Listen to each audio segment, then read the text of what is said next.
Hi, I'm David with EV World News. We talk about electric vehicles, green energy, and the stock markets. I'm in studio today with our engineer, Mike Herzog. How's it going, Mike? I'm doing all right, David. Crazy week, crazy month, but it's getting there. Yeah, well, the news lately has been kind of That's wild, and that's a lot we're of going to it. I talk mean, it about is nuts. some of what's been going on, and a lot of this ties together. So today for topics, I've got why Tesla and Rivian stocks went in opposite directions today. We're going to we'll mention a little bit about Lucid as well. Let's see where a report from Recurrent on used electric car prices and market report. We're going to talk a little bit about the Department of Energy and their $1.7 billion they're investing. That's big. We're going to talk a little bit about Elon Musk and Donald Trump, his endorsement of Donald Trump. I've got something weird about Amazon Prime Day that really doesn't affect electric vehicles, but I thought we'd talk about it anyways. And we'll see. I have some other stuff if we end up running low on topics. In fact, I think I'll start with the Amazon Prime thing. This is really funny. And this is a lot of times you and I talk about the fact that I'm trying to avoid as much bias as I can in reporting. So CNN is not the most reliable. In fact, they've kind of fallen a little from grace. One of the guys on Twitter that I'm connected to, he has 4.5 times the pull of CNN as far as a media channel. Okay. So, anyways, I'm not so sure how relevant CNN is anymore. Yeah, And Mario Knopfel. I still pop onto CNN daily, just as one of those. I go to a lot of news sources, try to see what's going Right, on. I swear half of it's advertisements, right. or product reviews, or buried articles that say go in this, and then you read the fine print. This article sponsored by the person selling the product that they're talking about as being great. And it's just maybe that's a Well, product of a lot of them, but it's gotten pretty bad out there. so we just had Amazon Prime Day or whatever this week, right?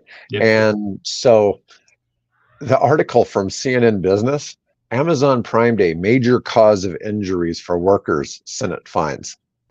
It's like, well, let's just make it sound bad because they're super busy. They have more accidents than normal working at Amazon. And it's really crazy to think about because we've talked a lot about Amazon here on the channel because Mhm. they're the largest user of electric, you know, Yep. vehicles as an organization. They have the most private EV chargers, but this would just happen to be about how many accidents. And this isn't being investigated by Bernie Sanders.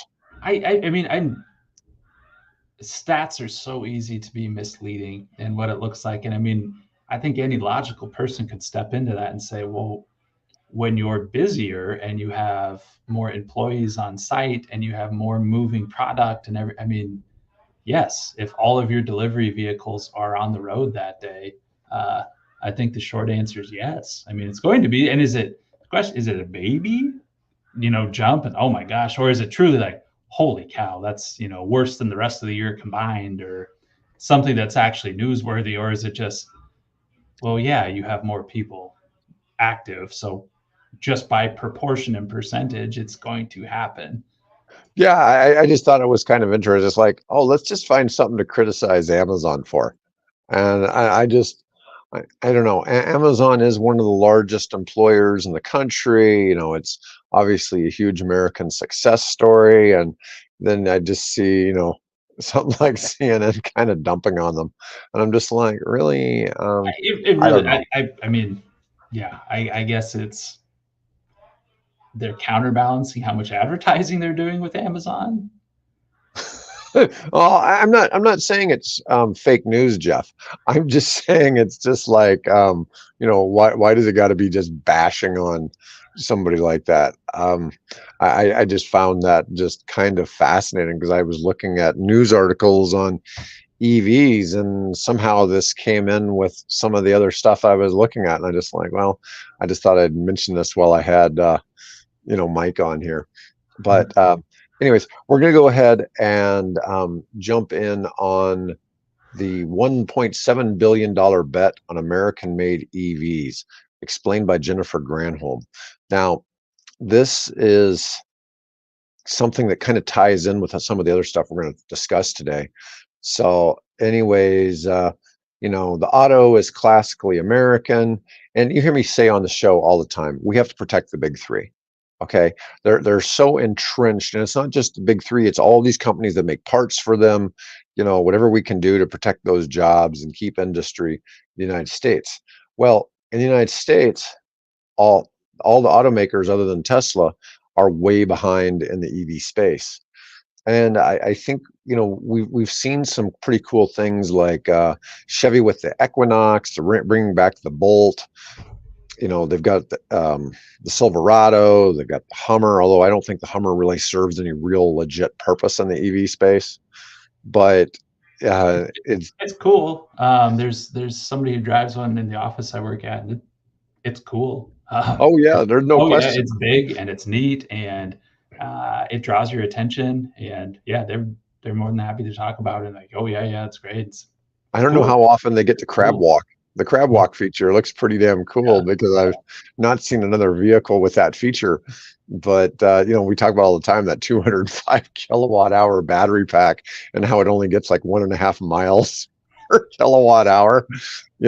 It's the least efficient EV on the road as far as a passenger vehicle. Mm-hmm. But yeah, it sure does look cool. There's no question that it's got the cool factor. But anyways, what's happening is the Department of Energy is going to supply money to convert 11 auto manufacturing facilities that have either been shut down or at risk of shutting down to make EVs and supplies for the US EV industry for the big three. And this is going to be in 8 states: Georgia, Indiana, Illinois, Maryland, Michigan, Ohio, Pennsylvania, and Virginia. They say it'll create 2,900 new jobs, ensure more than 15,000 union workers are able to keep their current jobs. That's a pretty cool thing, I think. General Motors will get 500 million for one of its plants in Lansing, Michigan, and Fiat Chrysler about 600 million total for 2 of its facilities. And I think this is something necessary the government has to do. I'm not saying they're bailing them out. I don't know if this money is a grant or if it's, let's see if it says if it's just simply a grant. It says they're announced that they're funding it. I don't know if they're going to have to pay it back. I don't know. I didn't go into that much depth and detail either, but I think that's one thing I've learned and is so interesting to me after talking about this topics for about a year now and going through. It's the foreign markets, and truly the foreign development. And I think I've heard it described maybe by you or by others. I mean, China's the major leagues right now. Southeast Asia's major leagues in EV products and development and how it looks, and we have to keep up. I mean, I think these are necessary steps if we want to maintain this industry, which has been critically important for so many states and so many communities for 100+ years. I don't mind seeing that either of looking to the future and saying this is where the market is going. But it's really good. Yeah. And anyways, Jeff, so yes, we are about positive info about EVs.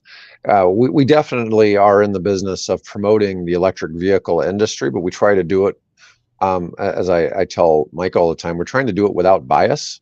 Everybody does love to hate on EVs, and that gets a little old because they're really the biggest downside to an EV is their lack of ability to tow a trailer or a boat.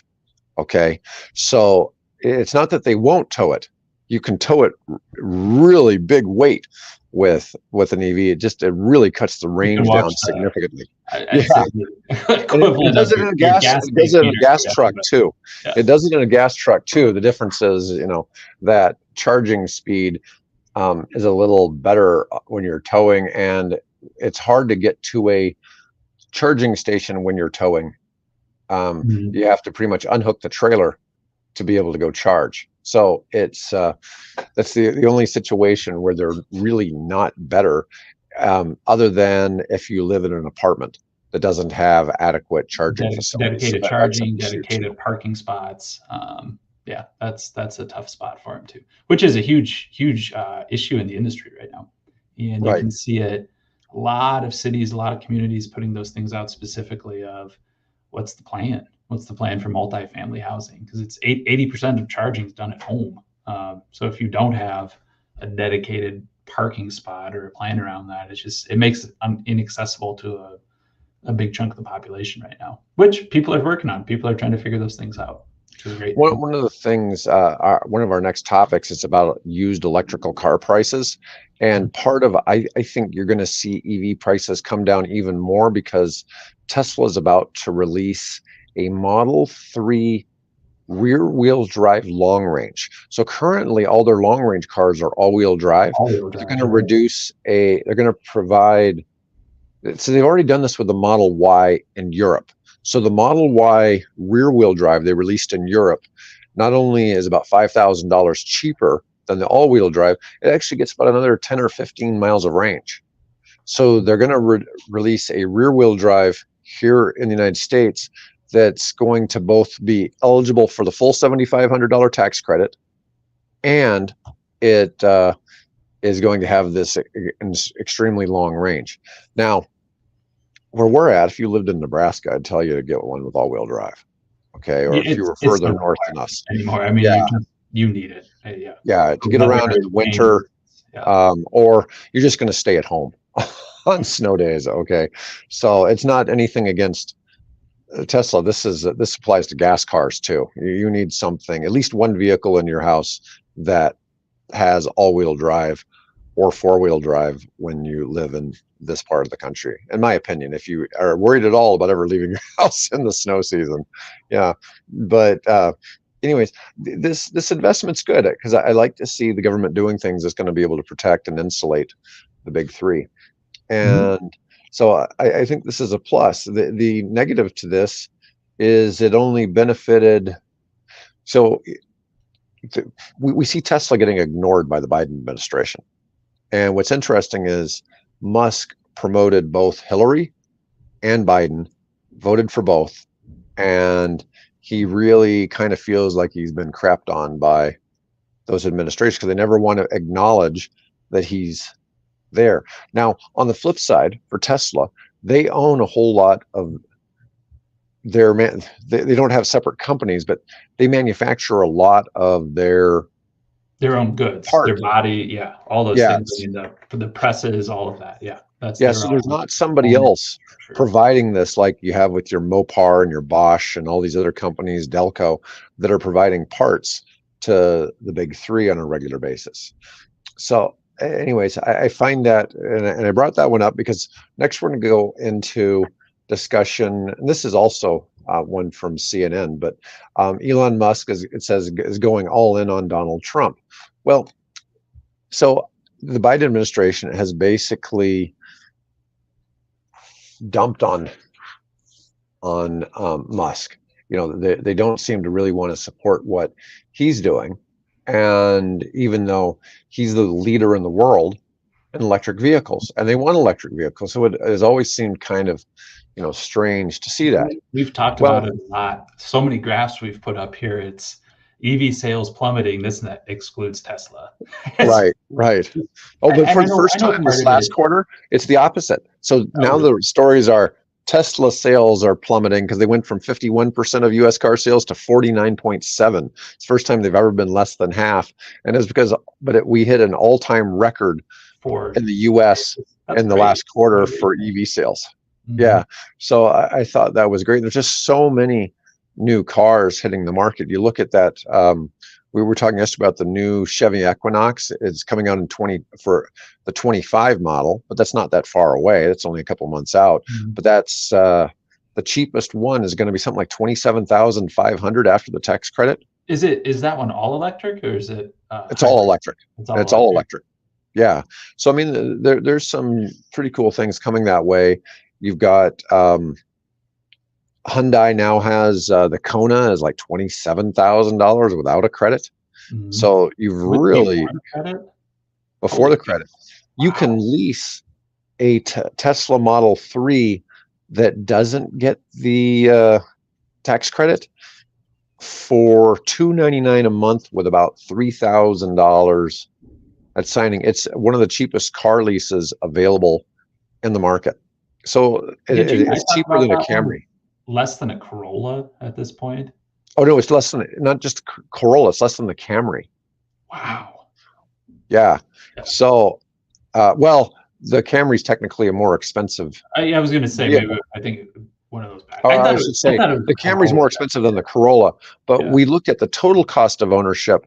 The Model 3 is cheaper than owning a Corolla. Hmm. So, than owning a Corolla hybrid. Yeah. Yeah. The hybrid even. No, so we have not heard Trump supporting EVs in the slightest, but he's very yeah, he kind of goes back and forth. He has praise for Elon, and sometimes he calls him a nut job. So it just depends on the day. But the one thing he's like, we have to protect, our Thomas Edison like people. I don't remember what the exact expression he was, but he brought up Thomas Edison. He also said we need to protect the people that invented the wheel, which I thought that was kind of funny. He said the light bulb and the wheel. Well, the wheel wasn't invented by an American, but I just thought that one was kind of funny. But anyways, but so Musk has this after the assassination attempt the other day, about 30 minutes later, Musk comes out on Twitter, says he endorses Trump for president. And he's also agreed he's going to put $45 million a month into a super PAC that supports conservative policies and leaders. Well, another billionaire named Bill Ackman has agreed to do something similar. Okay. Now, Ackman probably doesn't get the same financial benefit out of this, but what I see, Trump is saying he's going to remove the mandates on EVs. Trump hates regulations. Okay. So he's been big on when he was elected last time on rolling back a lot of different regulations. But that being said, um, I'm thinking that and I've been watching because we're going to talk about this a little bit about how the stock market has received this information. So, in my opinion, that $45 million a month is a small price to pay to potentially keep the EV incentives going, okay, that are a part of the Inflation Reduction Act. Now, I think Trump may want to get rid of some of the mandates that all the cars need to be electric by 2035, but in my mind, I would find it really hard to fathom that people would still be in 2035. We're talking what, 11 years from now, Mhm. would still be even really considering buying a gas car, because the improvements we see on our side, reporting news and seeing what people are developing and how fast things are changing. I mean, we have 5-minute charging. Um, we're going to have EVs selling for less than $20,000 in the next 6 months. So we're Yeah. gonna have that. We're gonna have that VinFast. It's at some point, and it's starting to be reported that way and come through. It's going to be a market function, and the Yeah. market is going to drive it, and it's going to drive demand and control it. Now, was there a hefty push to get that boat off the dock? Yes, absolutely, Yes. and that's still going there. But it's starting to come through.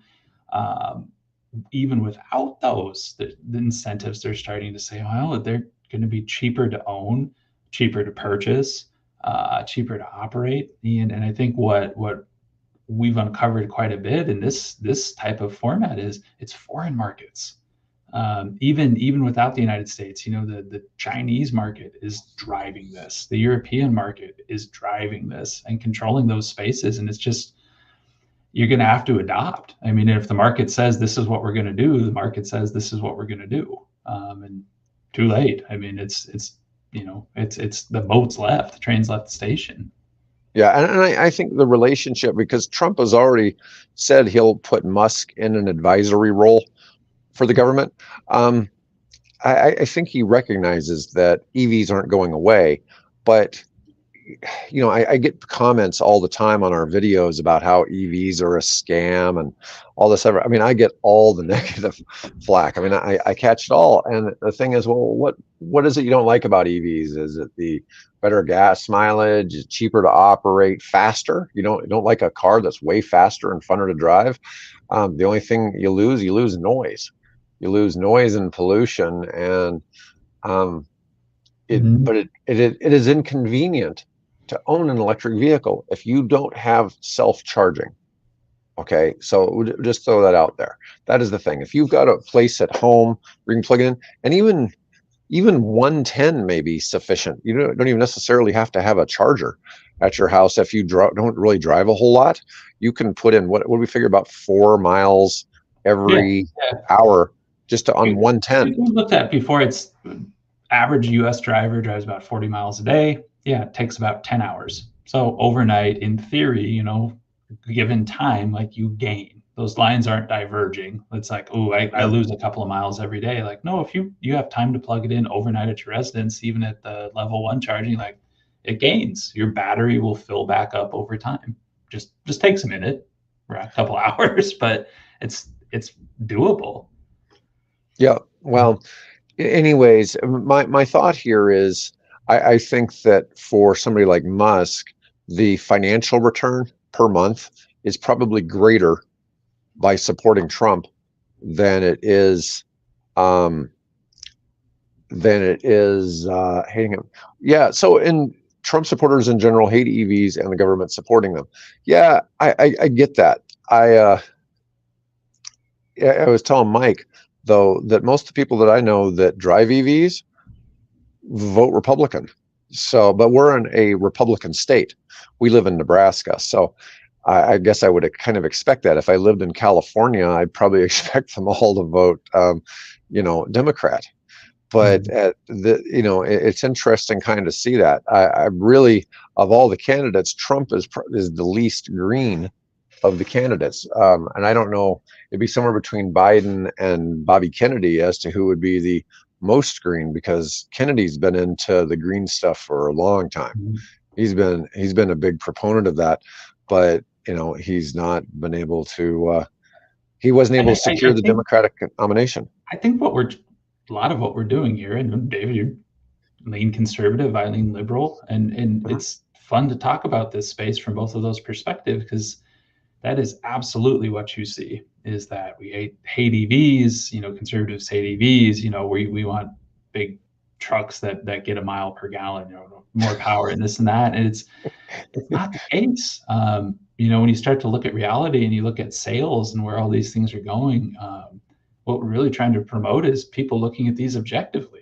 Just take a step back. Yeah, nobody likes being told what to do. Everybody gets a little concerned when the government starts handing out money to push an agenda. But it's when you look at what's being supported and what people are trying to do in this space, it's kind of like, yeah, I think if people just took a step back, you take a red or a blue sticker off of it and say, what are we trying to do? Well, we're trying to support American industry.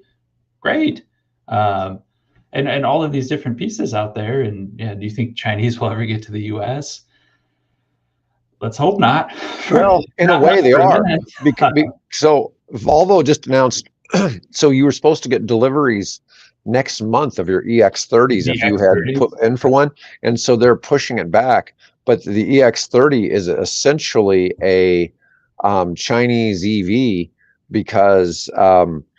But Volvo has figured out a way, because they're a major U.S. manufacturer, and even though they're a Swedish company, but they're making the EX30 in China, but they're exporting something else. So they're going to pay the 100% tariff, but they're going to get it back some other way. So there's some backdoor program for manufacturing that Volvo, and I am sure other companies are going to somehow attempt to exploit this. And so you're going to have to exploit this. You're probably going to have to acquire Ford or Stellantis or something like that. So Stellantis probably has some backdoor way they can do the same thing. So I suspect you're going to see some of this anyways. But if you look at what was it? Is it the Seagull? Mm-hmm. Was it the Seagull that's the super cheap one? Super cheap, $10,000. Yeah, yeah. So even at $20,000, that thing would sell like crazy in the United States.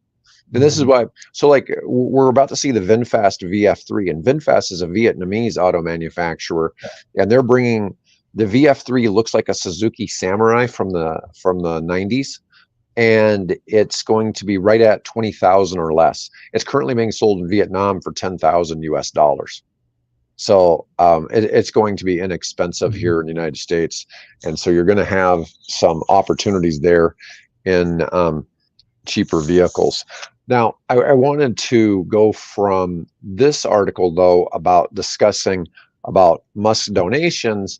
And I have this article, it really comes from Motley Fool, but it's talking about a little bit of what's going on with stocks. Well, ever since the assassination attempt on Saturday, Tesla stock has shot up, Rivian stock really rocketed, and Lucid stock has been going up.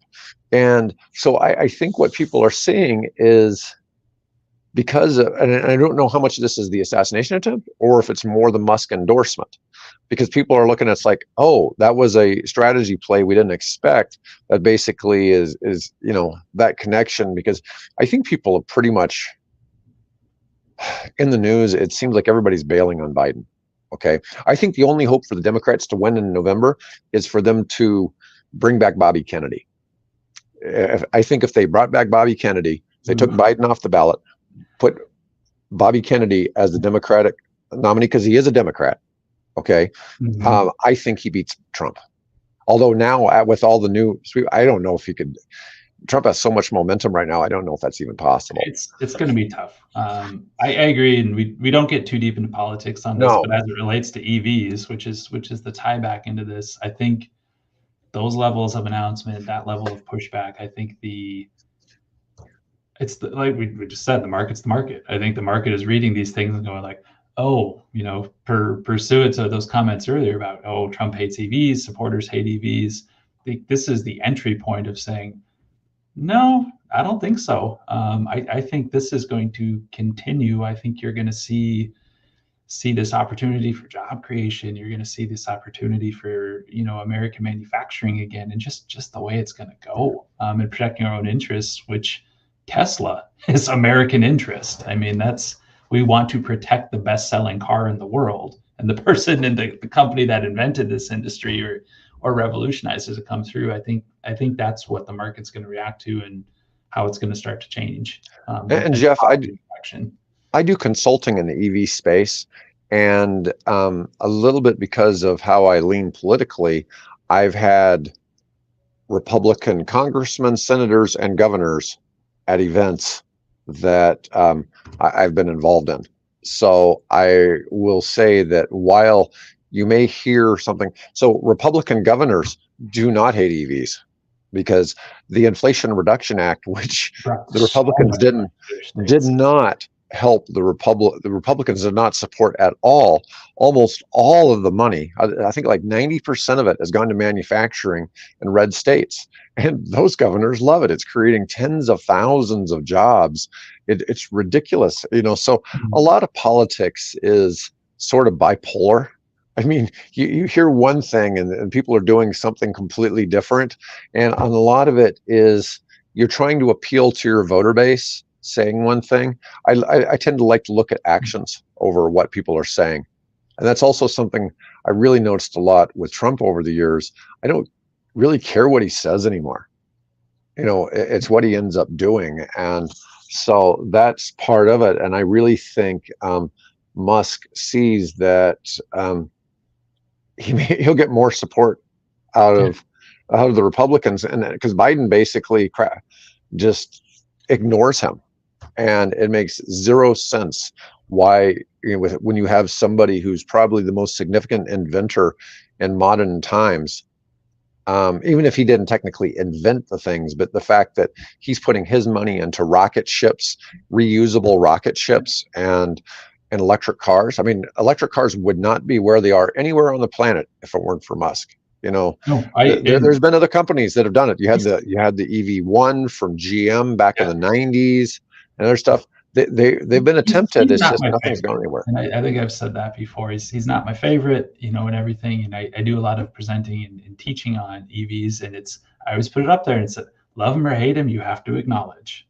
You have to acknowledge what he's done and how he's driven this market and how he's put it forward and created it. I mean, it without that constant promotion to the point of turning people off, but constant in your face promotion, that made the market.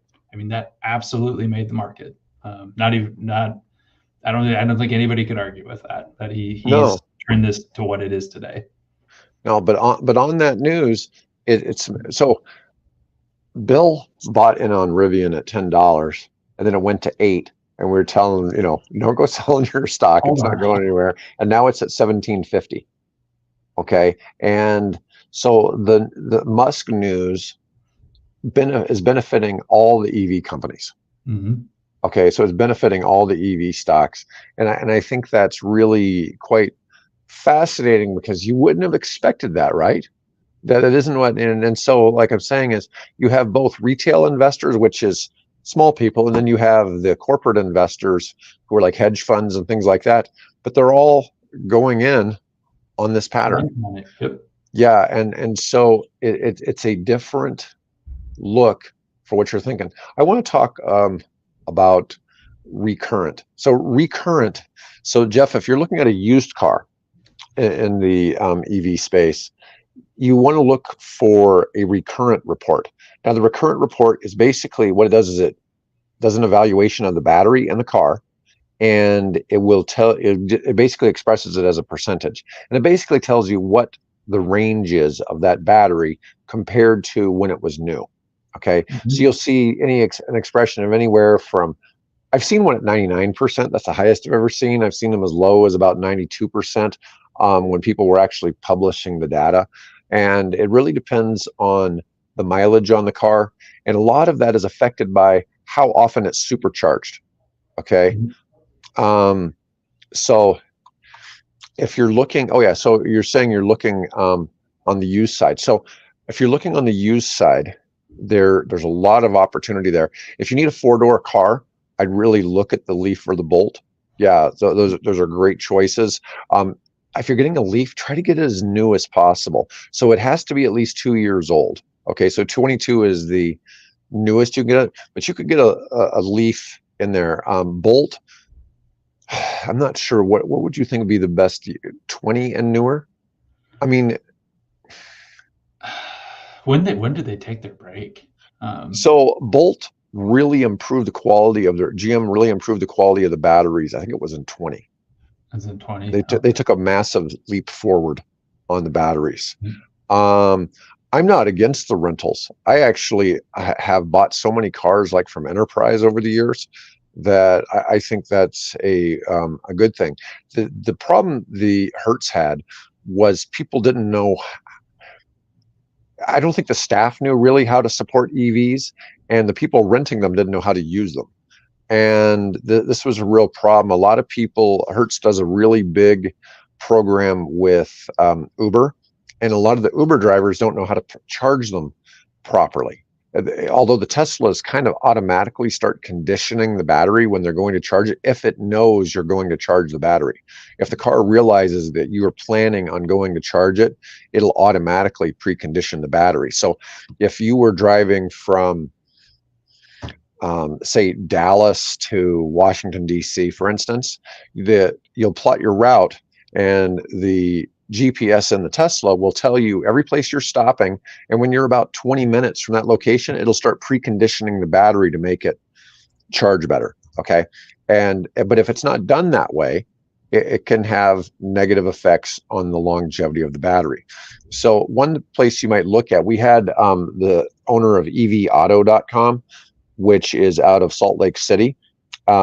We had him on here for an interview once, and I was really quite fascinated with what he's doing. He's actually opening a second dealership in Salt Lake City, and he will ship cars, but his site uses the recurrent report. And so you can look on it and it'll have the battery report, and you can click on the battery report and you can look at every single car. He mostly does Teslas because you can get a Model 3 now with about 60,000 miles on it for, 25 minus the 4,000, making it 21. But the other thing you might look at, and even though it's a little bit older, well, if you're going full, I always tell people to look at the ELR, but that one's a plug-in hybrid. It's not, Mm-hmm. it's not a true EV. But I don't really see the disadvantage with the rentals. No, as long as you get like Carfax, the commercial we've seen 1800, or your report, as long as you understand what it is and somebody didn't beat the hell out of it and it still is testing out and somebody's looked at it, I think it's fine. I think it would be no issue with it. I know one of the owners of Internet Car Lot, and here in Omaha. They have lots of locations Yeah. around Council Bluffs, but almost all their cars were flood cars. And so they have what's called, they don't have a normal title. Mm-hmm. They have almost a remanufactured title, or they get damaged cars and rebuild them and stuff like that. So he has this weird title on them. I don't know if I'd recommend that. So here's kind of the thing, and I don't know. Oh, an ELR is a Cadillac, really nice Cadillac. It was $75,000 new. You can find them used with about 40,000 miles for about 15 grand. But you probably won't find one in your own town, but you can, if you search for them on the internet, there's usually a few for sale. They only made 2,400 of them, I think, total over they only made them in 2014 and 2016, I think. But it's a crazy deal. But it has about a 37-mile battery range, and then it's gas after that. But it's a two-door car. Yeah, but it's like I said, it was a $75,000 car new, and it looked Cadillac. amazing. Yeah, It's a Cadillac. It it is looks really sharp. nice. It's a nice looking car too. Yeah, but as far as mileage, this is something to consider. So a Tesla standard range is considered to have a 300,000 mile battery. The Tesla long range is considered to have a 450,000 mile battery. Most batteries are going to get replaced under warranty. Okay. Now, if you're buying a car that is less than 8 years old, so you were talking like 2018 to 2022. So anytime it's less than 8 years old and has under 100,000 miles, you have a minimum of 100,000 mile warranty on any EV and 8 years, whichever comes first. Okay. Um, Tesla does 120 on the standards, and I think it's on both. I think Tesla, well, maybe they do 100 on the standards and 120 on the long range. And on their more expensive cars like the X and the S, they do 150,000 miles. Rivian, which their used cars are still like $60,000. They're 175,000 mile warranty, and you can get a battery warranty if you're really that worried about it. But on modern, now I'm talking like a 23 or newer battery, you're talking a chance of like a 1 in 200 of having a battery failure outside of warranty, or in any reasonable time frame. The car is expected to be completely trashed and worn out, destroyed in an accident, whatever, before the battery goes. So a lot of that, the stuff about the batteries only last for 5 years or whatever, it's all total crap. But that being said, some of the original Bolts and Leafs had problems. But when I talk about that, I mean, the Leafs already sold 1 million cars in the United States and over the years, but it's been out for a long time. I think it came out in like 2010. Yeah. And the Bolt's been out for a long time. So the Bolt had problems, but most of your horror stories you ever hear, that used to be, you'd see occasionally a parking facility that said no parking Chevy Bolts in here. Okay. So that was that was kind of weird for a while. It was happening here in the US and in the UK, and it was specific to the Bolts. Let me get back. I'm going way off topic. No, but I think that's an important one to note, and it's just a good one to keep dispelling too, of like battery technology has changed, and what goes into these vehicles is not what went in 10 years ago. I mean, you can still see the horror stories of a cheap lithium ion battery, or a cheap battery. You can't take a vape cigarette on an airplane. You're not supposed to, because of battery concerns. Those little kids' toys hoverboards a few years ago, where they would show the battery spontaneously combust. I mean, that's what a bad battery looks like, and that still is the case in some areas. But generally, and I'd even go farther than generally, almost as a rule, EVs have addressed that issue. And fix that, of the spontaneous fires and everything like that. Now, if they've been in an accident, maybe that's a little bit different and it's damaged, but brand new, they've fixed, the random, or like my car just started on fire for no reason. That's been addressed. Yeah. So what I was saying earlier about, so I see these articles like E, EVs lose all their resale value. Well, there's a reason for that. One of the reasons is because the next version that comes out is cheaper than the one that came out last year. And so this isn't true in gas cars. In EVs, they keep making cheaper, better versions each year. And so what's happening is it's affecting the prices. And this thing I was talking about with the Tesla Model 3 long range rear wheel drive, it's going to make the used car market for Teslas go down again. Okay, so we're going to see another dip in the Tesla used prices. And when Tesla used prices drop down, that's going to put pressure on all the other used prices because they're considered, that's the top tier electric car. So you're going to see the Teslas and you'll see those Leafs and Bolts continue to go down in price. I just don't see that changing anytime soon. The one good thing is if you're looking for something on the $4,000 tax credit, hardly anybody knows about it. So outside of people who like listen to our show or other EV shows, things like that, most people don't even know that exists. It is one of the least, you don't see car dealers making a big deal about it. So, I see lots of used car ads that don't even mention the availability of the $4,000 tax credit, which makes me think that maybe either the dealer doesn't know to participate in it or they may just not be aware. It's really crazy how few know about it, and it's so easy to qualify for. You just have to have made $75,000 or less either last year or this year and have not bought already used the credit, and it has to be at least 2 years old. It's not a whole lot. Yeah, doesn't matter where the car was made, nothing. It works out. So here I've got this on the screen on the used EV prices stabilizing, percentage change in price index. Now I think part of this is I think we've seen that sales of used EVs have started increasing. So I think there's actually starting to be demand for these used EVs, and a lot of it is because of the $4,000 tax credit. I've been kind of watching it to see a Model Y drop into that 25,000 or less.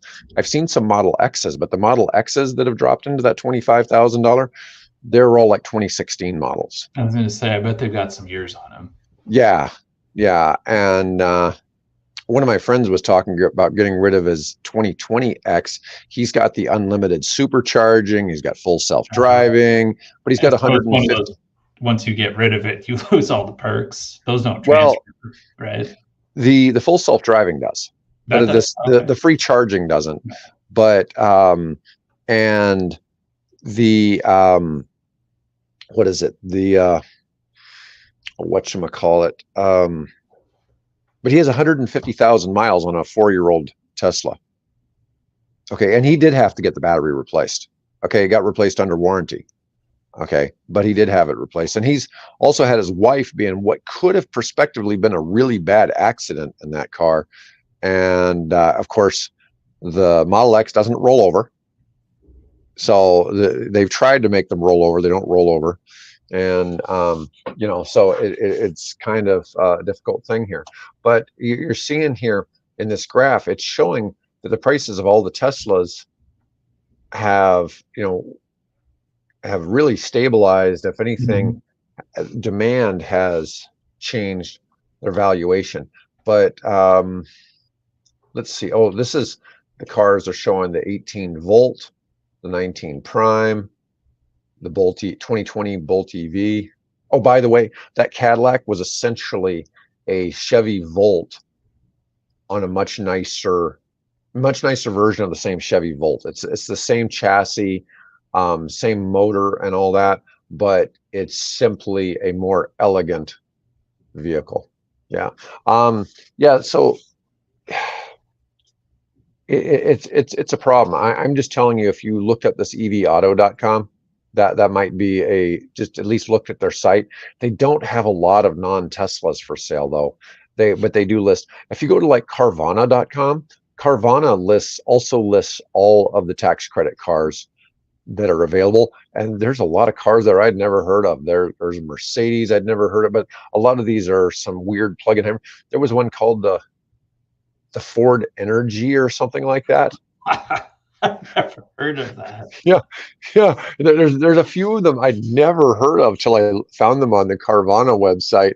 And what's really weird is I'm trying to help a relative buy a plug-in hybrid SUV. Now, they previously had a bad experience with a Hyundai and really don't want Hyundai. So trying to find a plug-in hybrid SUV used that's not a Hyundai, my options are a Jeep Wrangler or a Uh, Mitsubishi Outlander. isn't Toyota, isn't the RAV4 coming out with that option, or is it not available They're yet? coming out with it for But it's not. 24, And but there's no I used thought ones. Honda was looking at the same thing, Yeah, with the so CRV, they're but I know they're at least a couple years out. But I thought the RAV4 was supposed to be here already. if you look at any of the tax credit plug-in hybrids, there's no SUVs. Uh, No SUVs, unless you can get something like the Model X mhm. coming down into that's old enough. Oh, well, that's not a plug-in hybrid. I'm just saying there are Yeah. no plug-in hybrid. Almost all of those plug-in hybrids were made between 2014 and 2020. And then so it's like they were really premature to market.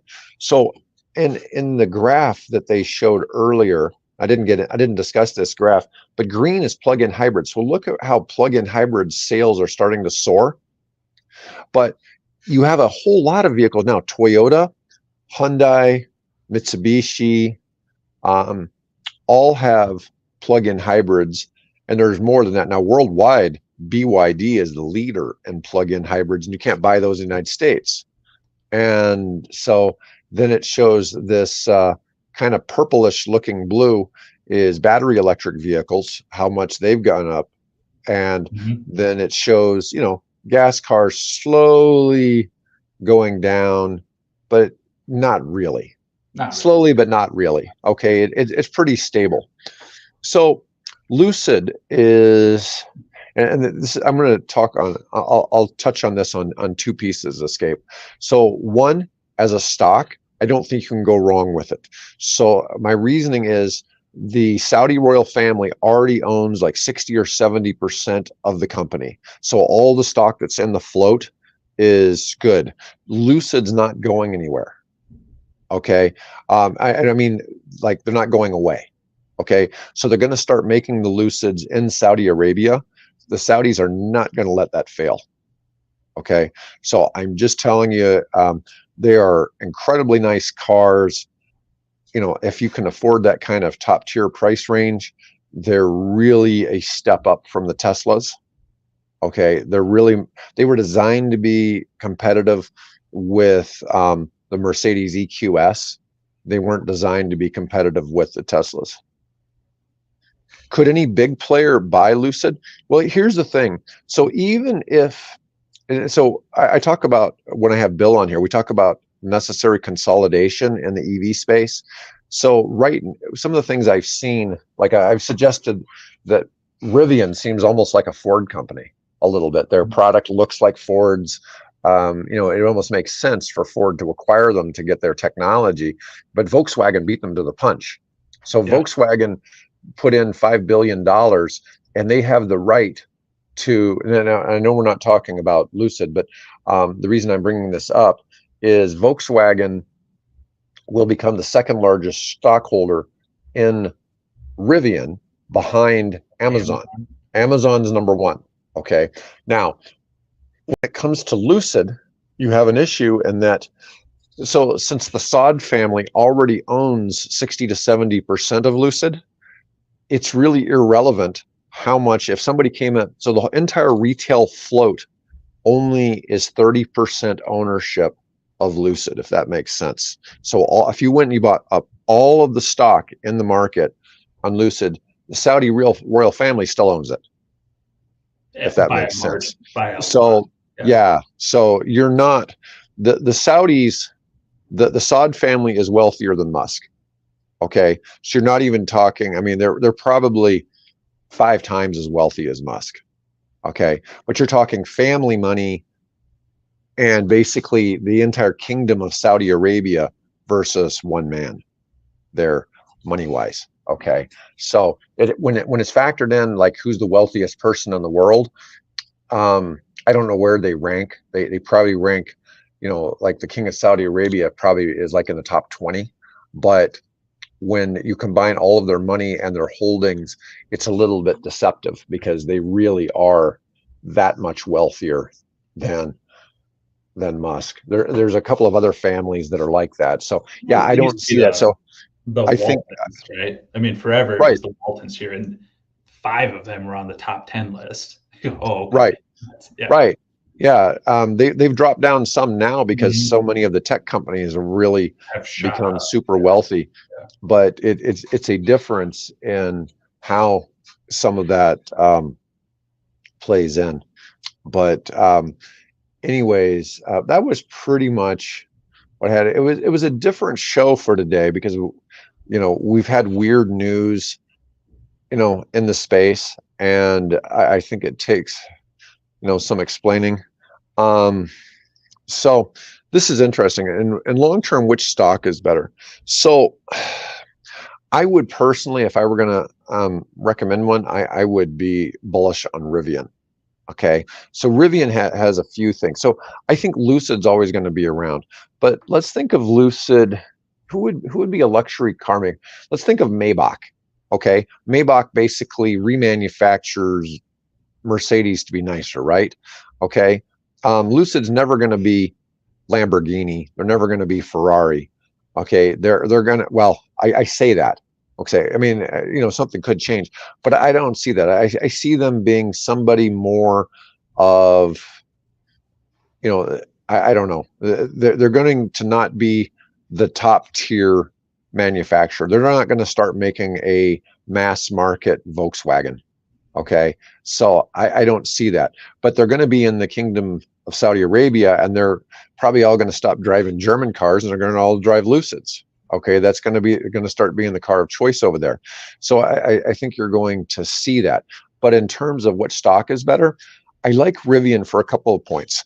For starters, let's say Rivian decided to stop making cars and trucks. Well, actually, they don't make cars, but they make SUVs and trucks, which makes them very similar to Ford. Once again, they're really, in my opinion, they're trying to compete with Ford, not somebody else.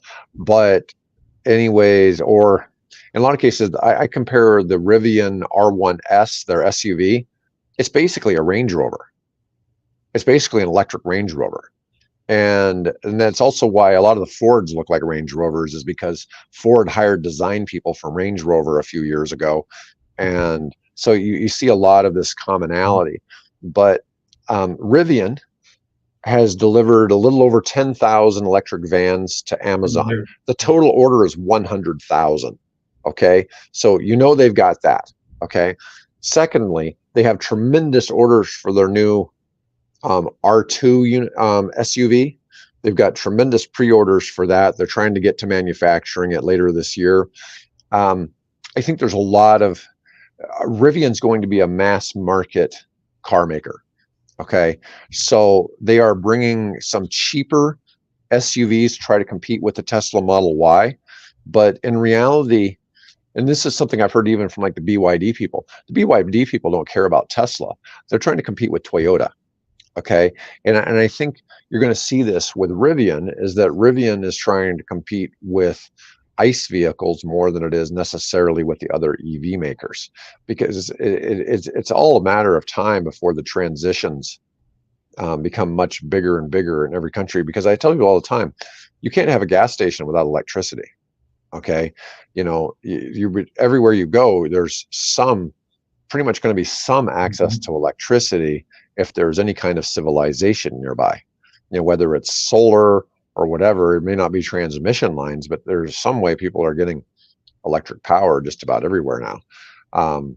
So it's just kind of a matter of time. Electrification of vehicles, and I brought up the stuff today that was political, but I try to tell people, it's like the EV thing's not a political issue. It shouldn't be. It shouldn't become it. It's going to be. It's simply, what type of fuel's going in the cars. And when you see the Saudis betting on being invested, so the Saudis also own part of Rivian too. I think Isn't they're like that the third or interesting, fourth biggest. right? That's where they're choosing to invest. That's I where mean, they're putting their money that's is gotta in be the electric telling, car right? companies. Yeah, Yeah. Yeah. Well, I think they're hedging their bets, yeah. That's but and I think that's important. Anyways, folks, I want to thank everybody for watching today. And Mike and I have been on here for an awfully long time. I didn't actually expect we'd have this much no, that content. was great. And thanks, And Jeff. Thanks for the questions and changed it a lot and escape as well. That was good stuff. Yeah, yeah, thank you for engaging in dialogue. That was good. yeah. Anyways, folks, have a great day. I'm cutting the stream. We'll be back.